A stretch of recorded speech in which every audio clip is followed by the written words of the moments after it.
Il y a comme un faux raccord. En même temps... Ah non, non mais merde, d'accord? Merde, tu nous fais chier avec ta culture, d'accord? Tu vas pas commencer à critiquer tout ce qui est populaire, ça va? Ouais, alors déjà, j'ai rien dit. Eh ben, continue, d'accord? T'as peut-être eu une éducation très cultureuse, monsieur Charles-Henri, hein, mais c'est pas le cas de tout le monde. Alors, ne nous prends pas de haut avec tes références. Non mais j'ai grandi avec le Club Dorothée, les To Be Free et Love Story. Ah? Et ouais, c'est pas incompatible en fait. Ah. Populaire, c'est pas un synonyme de débile. On peut faire des choses un peu plus légères avec du fond, une vraie réflexion, et même parfois un message. Ah, et ouais. Et il y en a qui arrivent très bien.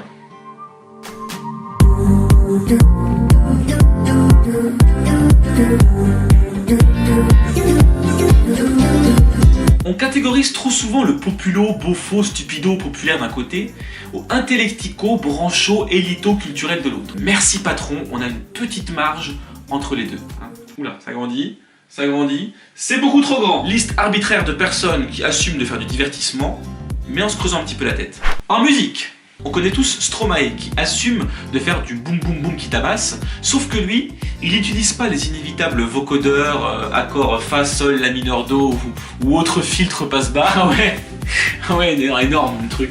Non, en fait je suis pas musicien, j'ai rien compris, mais c'est pas grave, vas-y, enchaîne. À la place, il utilise des sons différents et originaux. On passe donc de ça à ça. Sans parler des textes qui claquent comme du Jacques Brel ou de ces clips qui sont pensés comme une vraie performance, hein, exigeante et cohérente. De la recherche artistique au service du dance floor. Qu'est-ce que tu vas faire? Pour faire du bif, de la moula, du caramel. Mauvais exemple, mauvais exemple, mauvais exemple, mauvais exemple, mauvais exemple. En art plastique, il y a un type qui fait un travail intéressant, marrant et accessible à tous. Il s'appelle Felice Farini. Un Allemand donc.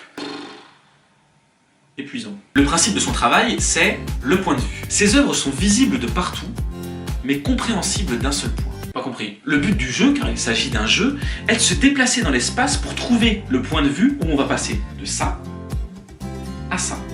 Un habile jeu de perspective où, arrivé au point précis, on a l'impression de voir une œuvre plane, alors qu'en réalité, elle est sur plein de supports plus ou moins loin, voire super méga loin. Ça nous force à regarder l'espace qui nous entoure, là où l'œuvre d'art traditionnelle concentre notre attention sur un objet pour oublier le reste. Et ça, c'est fort.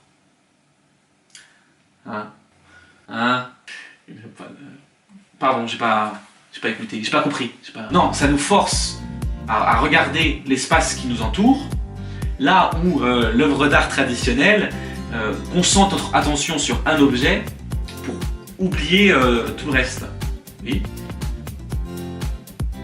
Et donc, pardon, c'est une question, il te faut une réponse, quelque chose... Bah non, ok. Au cinéma. Je fais la caméra. Oh non, non, non, pas encore un mec qui parle de cinéma sur internet. Très bien, alors déjà on va se parler sur un autre ton, hein, direct. Là, dans un premier temps, je vais pas faire d'analyse de film, je vais juste parler de quelques boss qui bossent intelligemment. Ça fait boss, en plus c'est marrant. Christopher Nolan. Voilà, je crois que tout est dit, merci beaucoup, passez une bonne soirée, allez, à bientôt. Cordialement, prenez soin de vous surtout, hein. Soyez prudents sur la route. Tu développes pas?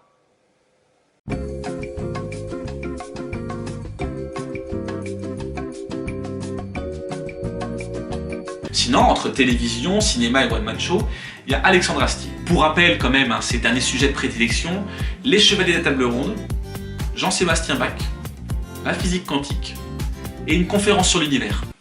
Voilà, au théâtre. Je sais pas pourquoi je fais ça, ça n'a rien à voir.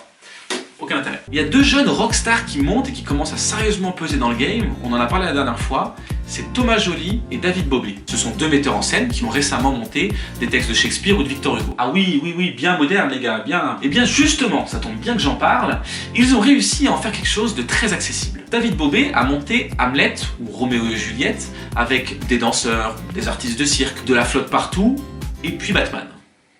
Oui. Batman. Tristesse. Sinon, Thomas Joly a monté Henri VI de Shakespeare, avec des meurtres, du sang, du suspense à race, des cliffhangers de ouf, de l'humour. Comme dans Game of Thrones en fait. Mais oui. Sauf que c'est plutôt Game of Thrones qui s'est inspiré de Shakespeare, mais carrément. Quand je dis qu'il y a plein de ponts à faire dans la culture, bordel de... Et même à la fin, il distribue ces petits badges, là, comme ça. J'ai vu Henri VI en entier. Ah oui, parce que du coup, ça dure 18 heures. Quoi? Avec les entractes, hein. Avec les entractes. Ah bah non, mais oui, mais même là, tu me parlais de Game of Thrones, là, ça t'arrive pas de faire des nuits blanches en pige à mater des séries? Parce que là c'est pareil, hein, ça dure le même temps qu'une saison. En même temps je te pose la question, mais je connais la réponse vu que c'est moi qui va répondre. Effectivement. Bon allez, on s'arrête là parce qu'on pourrait continuer pendant des heures. Continuons à regarder de la merde. Honnêtement, ça fait du bien. Mais oublions pas qu'on peut aussi se vider la tête devant des formes un peu plus travaillées, avec du fond. Ça mange pas de pain. Expression des années 90. Pardon, avant de... T'avais pas l'intention de parler de Star Wars? Bah non. D'accord, ok, ok, pardon, pas de soucis. Non, c'est juste que vu qu'on avait un peu bourriné au niveau ambiance, il y aurait eu une logique... Ouais, mais non. Non mais d'accord, pardon, pas de soucis.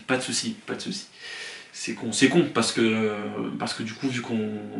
Catégorie badaboum bien construit, enfin c'est ça... Insiste pas, c'est chiant. Et surtout, culturons-nous, bordel de merde. C'est le meilleur moyen de rester vivant.